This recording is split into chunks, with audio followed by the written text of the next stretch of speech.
All right, guys. Brought the vehicle down on its way with the jack stand. Got the shock lined up with the little thingamabobber. Got it all bolted down nice and tight. That one's all solid, ready to go. I think in about 30 minutes, Bobby's gonna drill the bolt on the other side. Yep. Somewhere around there. I'm gonna. Do we have new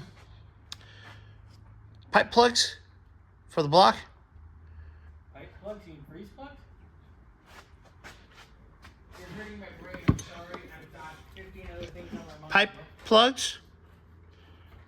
You know the little. Oh, for the drains? Yeah, because these are trashed. I've got. Well, okay, not trash. I'm gonna take that back. They're old. So maybe I'll put a little sealant on those, put those back in because the block is drained on the floor. Good thing I brought the mop bucket out. And I'll get that all ready. So yeah, little by little bit. All right, guys. Later.